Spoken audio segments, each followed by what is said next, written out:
estar acá en el libro.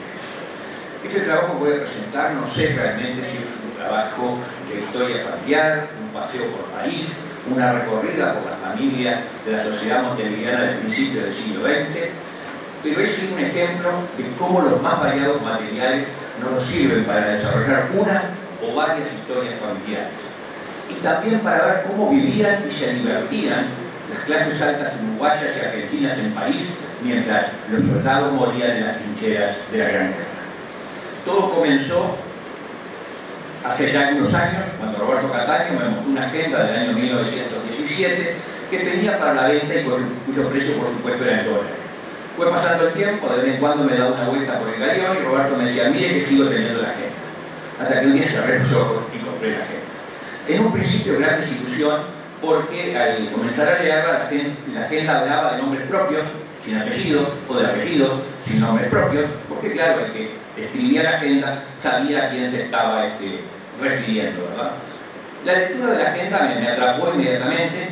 Era alguien que estaba instalado con su familia en París, pero siempre con la desazón de poder determinar quién escribía y quién eran todos aquellos nombres y apellidos que aparecían en esos entramados familiares, de amistad, políticos, que se podían leer en la agenda. Y así, con la dificultad que entrañaba de descifrar la letra, fui leyendo toda la agenda hasta que llegué al penúltimo día de la misma, y entonces ahí me encuentro que el 30 de diciembre de 1917 el autor escribió: Santo de Irma, le regalamos un collar de perlas, un anillo y 100 francos en un sobre por cumplir sus 15 años. De ahí raudo al registro civil para ver quién había nacido el 30 de diciembre del año 1902. Y allí había nacido Irma Fermina Rodríguez Luengo, hija de José Pedro Rodríguez y de Petrona Luengo. Por lo tanto, develado el misterio, el autor de la meticulosa agenda era José Pedro Rodríguez de las Carreras, dado que el de las ya lo había perdido la familia. Y digo meticulosa agenda porque su autor detallaba con sumo cuidado el estado del tiempo, los problemas de salud de cada uno de los miembros de la familia diariamente, todas las actividades que hacían, si jugaba al póker, cuánto había ganado, cuánto había perdido, una enumeración detallada de almuerzos, reuniones para tomar el té, cenas, visitas, paseos, veraneo, paseos en yate, cuando iba a la playa contaba, primer baño, segundo baño, tercer baño, idas al teatro, al dentista, cortes de pelo, compras de zapatos, y no había prácticamente menciones a la guerra. José Pedro Rodríguez de las Carreras había nacido en Montevideo el 19 de octubre de 1870 y falleció también en Montevideo en el año 1939. Había contraído matrimonio en Montevideo el 6 de marzo de 1902 con Petrona Victoria, o Petronita, o Petronila Luengo Martínez, que había nacido el 6 de marzo de 1869 y fue bautizada en la matriz. Esto nos demuestra que ella era un año mayor que él. Pero al contraer matrimonio, doña Petrona declaró que había nacido en el año 1874, o sea, de un saque se sacó 5 años, cosa que era normal en aquella época cuando la novia era mayor que el novio. Los padres de José Pedro fueron Antonio María Rodríguez, español, y doña Gregoria Cabrera, oriental. Y aquí comencé a elaborar un poco la genealogía. Por el apellido Rodríguez no pude avanzar, pero por el apellido de las Carreras pude llegar hasta sus 7º abuelos, sobre el filo del 1600, que venían de Santa Juliana de Abanto, en Vizcaya, en el País Vasco.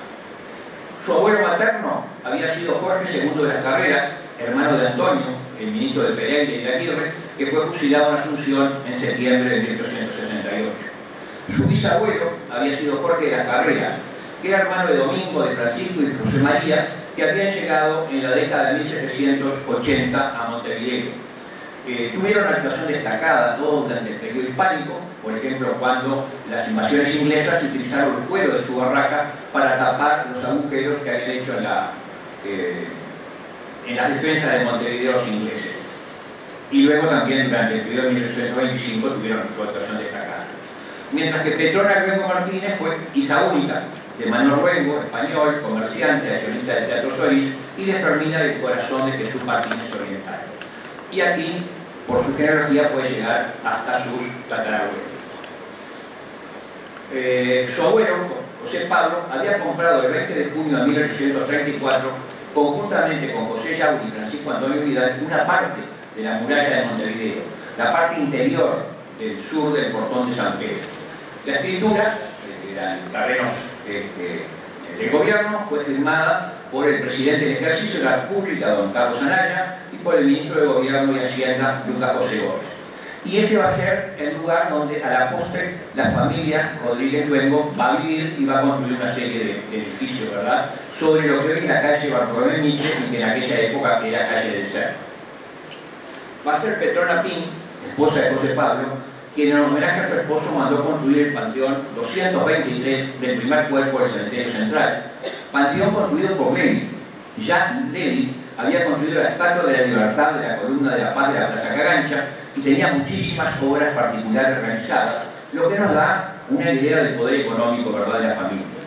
El panteón tiene claros signos masones en su parte posterior, ¿verdad?, pero en el frente, donde aparecen sus propietarios, presenta una curiosa inscripción. Dice que pertenece, ¿verdad?, a la familia Rodríguez Luengo, pero también pertenece a F.V.S.M.L.M.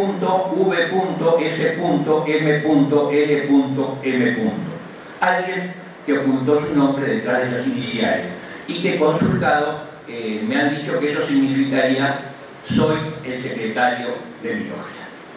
Su tatarabuelo, Francisco Morales, que era natural de Tenerife, había sido poblador de Montevideo y fue uno de los últimos pobladores canarios al fallecer.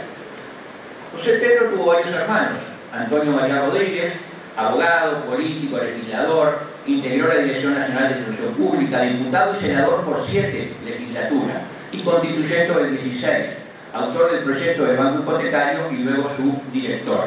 Y hay una calle en Montevideo que lleva su nombre. Otro hermano fue Gregorio Ligorio, abogado, diputado por 5 legislaturas, ministro de Fomento y constituyente en 1916. Digo esto para que ustedes vean la influencia política que la familia tenía. El matrimonio tuvo 5 hijos y bueno, y aquí ven lo curioso, cuál era la actividad de José Pedro, todo un misterio. Al momento de su matrimonio declaró ser empleado, pero de los 365 días que vivió en París nunca trabajó, solamente fue diversión, ¿verdad? Pero basándose en esas amistades políticas que tenía, hace un rápido viaje en enero a Montevideo y allí tiene una reunión para la cual lo acompaña su hermano y se reúne con Baltasar Grun, ministro de Relaciones Exteriores, que era masón, y le otorga un pasaporte diplomático. Luego concurre a hablar con Francisco Videla, también masón, y ministro de Finanzas, y consigue que el Ministerio de Finanzas le otorgue un sueldo mensual. A cuento de que no lo sabemos. Como trabajo documentado tenemos que en el año 33 fue vicepresidente del Consejo Superior de Enseñanza Industrial, o sea, lo que hoy sería la UTU, ¿verdad?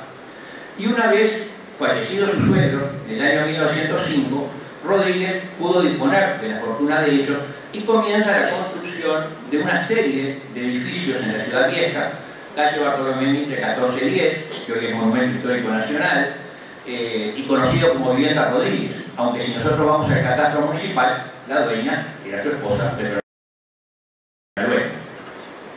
Otro en Bartolomé Mitre 1426, otro edificio entre ambos, de los nombrados anteriormente, un edificio de rentas en el de 5 pisos, el 25 de mayo 535, y todos estos edificios se caracterizan por sus ventanas o windows.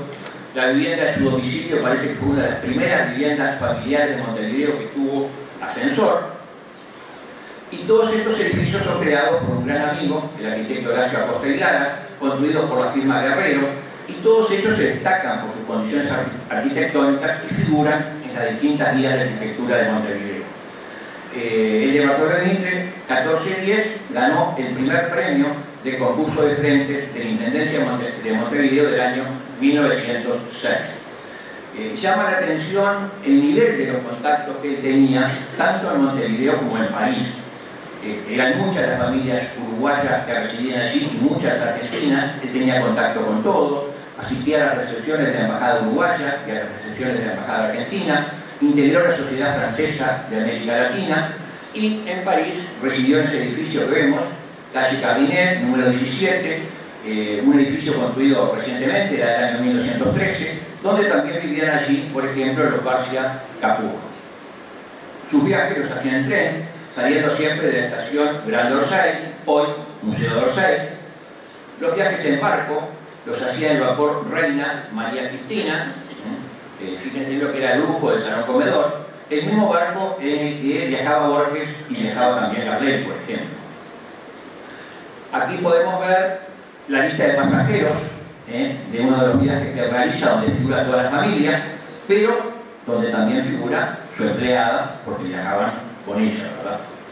Su hijo Jorge asistió al Liceo Carnot, que fue, ahí vemos el edificio que fue construido por Eiffel, y era el instituto de enseñanza más importante de Francia en aquel momento, y lo sigue siendo porque ahí estudió, por ejemplo, Jacques Chirac.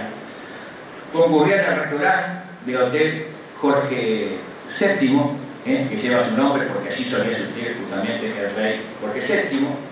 Iban al teatro del mismo nombre, y lo más curioso, él hacía la crítica de las obras de teatro y la registraba en esa agenda. Veranearon durante 2 meses y medio en el balneario de Sempré, en Dinard, sobre el Canal de la Mancha, donde también veraneaban varias familias uruguayas, y bueno, allí iban a pescar. Era un balneario en el cual también veraneaba Picasso y donde veraneaba Agatha Christie. Relación muy estrecha con el cónsul uruguayo López Lomba, con el embajador uruguayo Benjamín Fernández Medina, una relación muy estrecha con la Maragata Esperanza Villagrán, que era la viuda de Evaristo Giganda, que residía con su madre y su hermano en París, también con la hija de Máximo Santos y el Dr. Bosch, su esposo. Conocían al destacado actor de la época Mariano Díaz Mendoza, y se reunía periódicamente con el escultor argentino Rogelio Ilurgia, que en ese momento estaba trabajando sus obras Canto al Trabajo y El Monumento a Dorrego, todas obras de carácter monumental que están en Buenos Aires. Lo mismo con el doctor Martín Lazara, médico y compositor de tangos, amigo íntimo del doctor Bevilacqua Machó, nieto del Teatro Machó de San José, con el futuro presidente argentino, Marcelo Torcuato de Alvear, y su esposa, la bailarina Regina Pacini. También compartió en París con los artistas uruguayos Michelena, que estaban allí en ese momento, con Cunio, con Escocería. Y bueno, la vida social del matrimonio Rodríguez Luengo en Montevideo quedó documentada en la Guía Social del año 1926, donde podemos ver que vivían en la vivienda de Bartolomé 1426, cuyo teléfono era 3002, y que allí doña Petrona recibía visitas solamente los días miércoles. En la década de 1920, José Pedro posee un automóvil, por supuesto francés, de marca Renault, matrícula 5480. Hablar de los contactos que tenía acá en Montevideo era infinito, ¿verdad? Porque se reunía con las personalidades intelectuales y políticas más importantes del país, ¿verdad?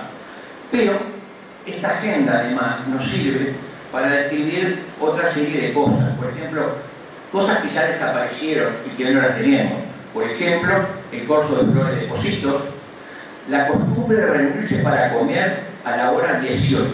Nunca en la agenda aparece la palabra cena. Se reunían a comer siempre a la hora 18.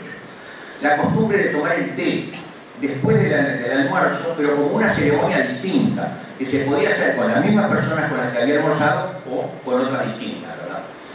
El comunicarse mediante marconigramas, el ir a despedirse de los familiares fallecidos al cementerio antes de hacer un viaje, ir al puerto a despedir a los pesqueros, el feriado del 3 de febrero, que hoy ya no existe, y bueno, y sus visitas a lugares desaparecidos como el Hotel de Alhambra, el Hotel del Prado, el Hotel de los Positos, la Nata, el restaurante Negrita, la confitería del Telégrafo, ¿verdad? Referencias a la guerra encontré 4. El 6 de marzo el 16 de marzo expresa la consternación que le ha producido la caída del zar de Rusia. El 19 de marzo cuenta que en un viaje por el Mediterráneo se cruzan con cruceros de guerra ingleses. Otro día que hay una flota de aviones que sobrevuela París. Y luego un día que va a buscar la cartilla de razonamiento de petróleo. Nada más de la guerra. La guerra no existe. Bueno, el tiempo termina. Hasta aquí un trabajo donde se sumaron una serie de fuentes Y es justamente eso lo que yo aspiraba, a demostrar cuántas fuentes podemos utilizar para reconstruir la historia de una o de varias familias, ¿verdad? Por supuesto que el registro civil, los registros parroquiales, la página de Family Search, el registro de propiedad y de automotores de la Intendencia de Montevideo, las guías telefónicas, las guías sociales, consultas a sus descendientes, los libros de necrópolis, la prensa de la época, la página de anáforas y bueno, y muchas más. Todo esto, por supuesto, en una apretada síntesis. Muchas gracias.